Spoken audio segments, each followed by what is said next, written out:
दोस्तों, बीजेपी आखिर ये क्यों कह रही है राहुल गांधी और प्रियंका गांधी के बीच लड़ाई हो गई?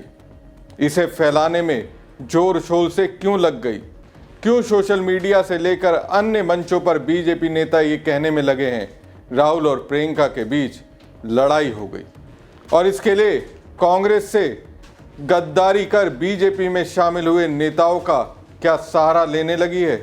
इसका जवाब दोस्तों कांग्रेस नेता राहुल गांधी ने जर्मनी से दिया। खुले तौर पर राहुल गांधी ने बता दिया बीजेपी प्रोपेगेंडा फैलाने के रास्ते पर क्यों चल पड़ी है। नमस्कार दोस्तों, मैं हूं प्रवीण सानी। दोस्तों, मोदी सरकार में केंद्रीय मंत्री रवनीत सिंह बिट्टू ने लोकसभा में नेता विपक्ष राहुल गांधी और कांग्रेस महासचिव प्रियंका गांधी वाड्रा के बीच टकराव होने का दावा किया है। उन्होंने कहा कि परिवार में झगड़ा बढ़ने की वजह से ही राहुल गांधी संसद सत्र के बीच में ही विदेश दौरे पर चले गए। दरअसल एक न्यूज चैनल पर बातचीत के दौरान केंद्रीय मंत्री रवनीत सिंह बिट्टू ने कहा, दोनों गांधी आपस में लड़ रहे हैं। मुझे पता चला है कि सदन में राहुल गांधी और प्रियंका गांधी के भाषणों की तुलना की जा रही है। इससे राहुल गांधी बेहद नाराज हो गए हैं। नतीजा यह है कि उन्होंने परिवार से झगड़ा किया और विदेश चले गए। दोस्तों, बीजेपी नेता की ओर से ये दावा ऐसा है जिसे कोई भी, फिर चाहे वो राहुल गांधी समेत कांग्रेस का घनघोर विरोधी ही क्यों ना हो, वो इस पर विश्वास नहीं करेगा। यह ऐसी बात हुई जैसे आसमान से जमीन को मिलाने की बात है। यह ऐसी बात हुई जैसे महासागर, सागर और नदियों से जल निकालकर कोई कहने लगे सबका अस्तित्व जिंदा है। रवनीत सिंह बिट्टू के दावे के इतर मीडिया में राहुल प्रियंका के बीच राजनीति और जीवन में एक दूसरे का स्थान देने की बातें कही जाती हैं। दूसरी और जब संसद में वंदे मातरम को लेकर डिबेट हो रही थी तो बहन प्रियंका के भाषण से पहले राहुल ने मीडिया से कहा था, प्रियंका का भाषण सुनो। इसके बाद भी रवनीत सिंह बिट्टू ये कहते हैं दोनों के बीच लड़ाई है। ये झूठ से भी ऊपर वाली बात है। लेकिन उन्होंने कहा, गौर करने वाली बात दोस्तों ये है, आज अगर रवनीत सिंह बिट्टू की बीजेपी में पूछ होती है, उसकी वजह कांग्रेस है। अगर राहुल गांधी की ओर से इन्हें प्रमोट नहीं किया जाता तो ये किसी एक कोने में पड़े होते। रवनीत सिंह बिट्टू पहले कांग्रेस में ही थे। राहुल गांधी पहले उन्हें काफ़ी पसंद करते थे और राहुल ने ही पंजाब की राजनीति में आगे बढ़ाकर अध्यक्ष पद तक पहुंचा दिया था। पंजाब की बदलती राजनीतिक परिस्थितियों के बीच पिछले साल हुए लोकसभा चुनाव के पहले रवनीत सिंह बीजेपी में शामिल हो गए थे। अब मोदी शाह के करीबी बनने के लिए प्रोपेगेंडा फैलाने में लग गए हैं। इसी तरीके का झूठ बीजेपी प्रवक्ता शहजाद पूनावाला ने फैलाया था दोस्तों।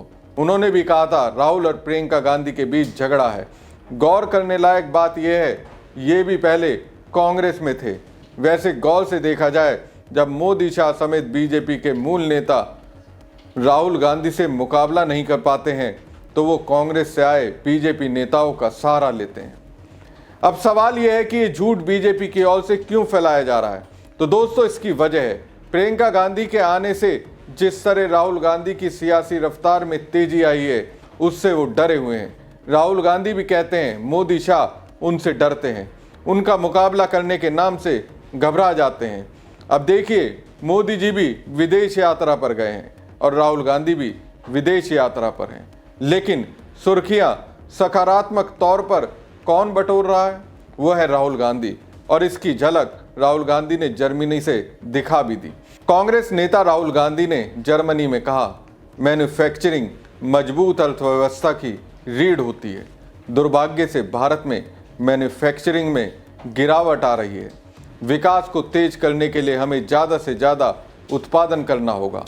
मैन्युफैक्चरिंग का इकोसिस्टम बनाना होगा। राहुल गांधी प्रोग्रेसिव अलायंस के आमंत्रण पर 3 दिन के दौरे पर जर्मनी में है और ये अलायंस दुनिया भर की 117 प्रगतिशील राजनीतिक पार्टियों का एक प्रमुख समूह है। राहुल ने पहले दिन म्यूनिक में मौजूद ऑटोमोबाइल कंपनी BMW के मुख्यालय का दौरा किया।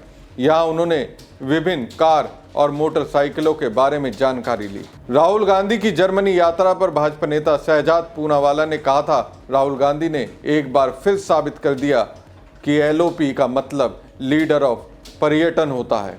बीजेपी की बौखलाहट दोस्तों आपको राहुल गांधी के लिए इस्तेमाल किए गए शब्दों के जरिए पता चल जाएगी। वहीं बीजेपी सांसद संजय जायसवाल ने कहा था कि बिहार में चुनाव चल रहे थे और वो कहीं घूम रहे थे। अब भी वो यूरोप जा रहे हैं। कांग्रेस में अब कुछ बचा ही नहीं है।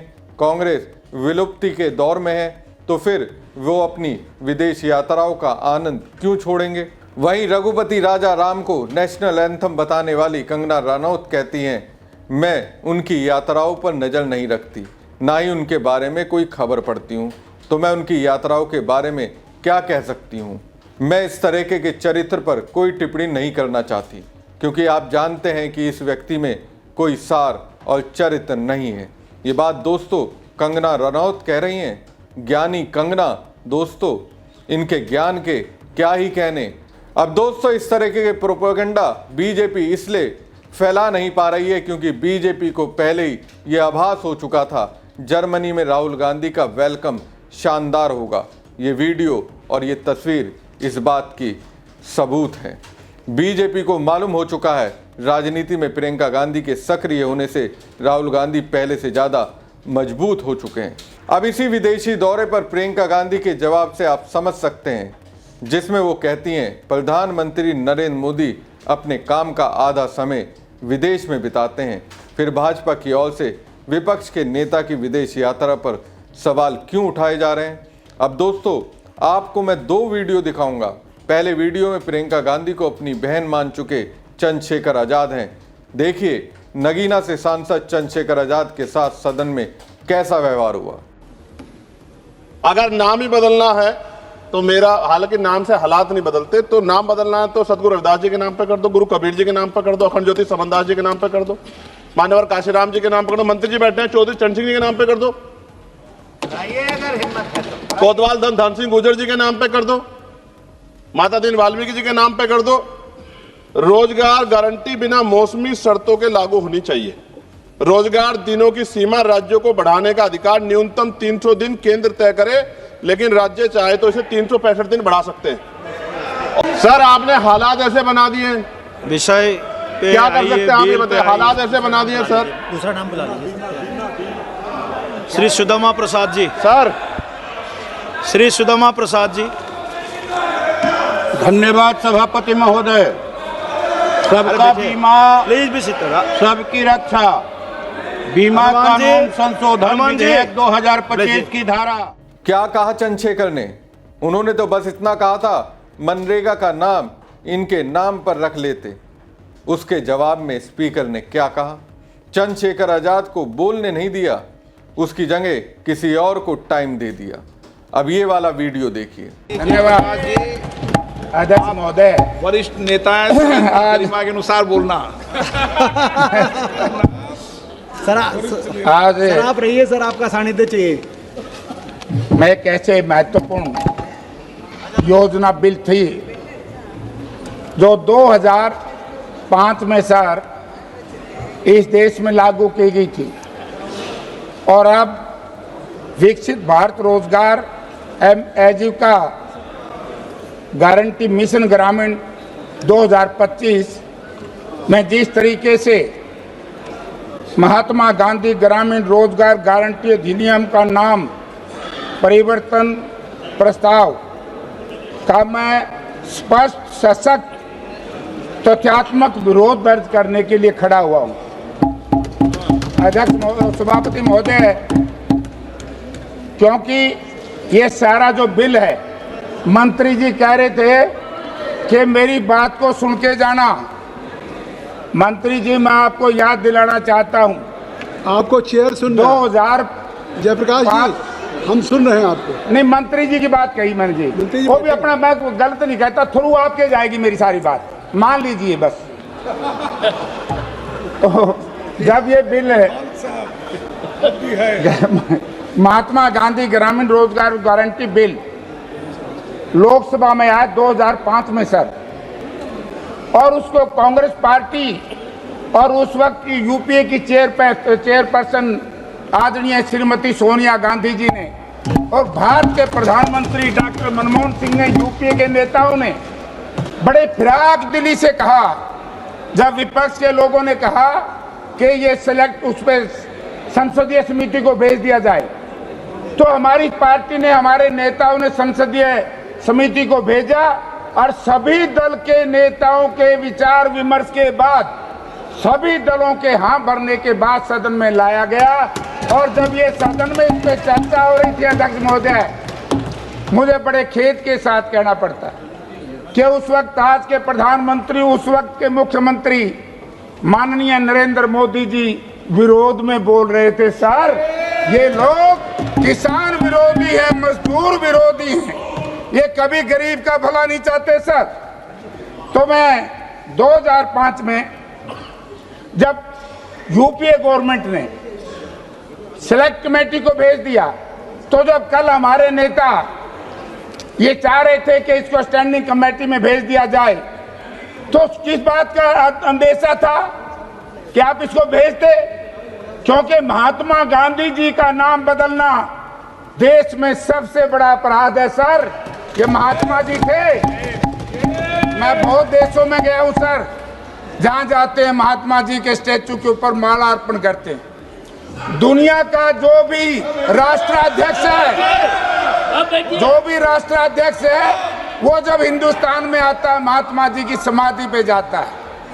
ये कांग्रेस पार्टी ने महात्मा गांधी जी के नाम से इसलिए योजना चलाई क्योंकि इससे गरीब को, दलित को, शोषित को, पिछड़े को, बैकवर्ड को गांव में अधिकार देने का इसने फैसला लिया था।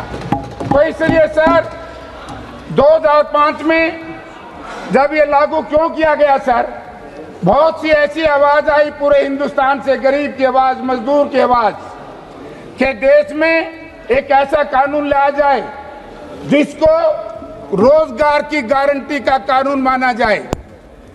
और मनरेगा से पहले सभापति महोदय, पूरी दुनिया में मंत्री जी मानेंगे कि कानून नहीं था। आज भी जिन देशों में कानून है ये, उनमें पूर्ण रूप से लागू नहीं है, जैसे भारतवर्ष में लागू किया था यूपीए गवर्नमेंट। लेकिन मनसा खराब है सर सरकार की। लोकसभा स्पीकर ओम बिरला ने कांग्रेस सांसद को किस तरह से धमकी दी। उन्होंने कहा, सदन की गरिमा के मुताबिक बोलिए। बोलने से पहले ये कैसे ओम बिरला को आत्मज्ञान हो गया? कांग्रेस का सांसद सदन की गरिमा के मुताबिक नहीं बोलेगा।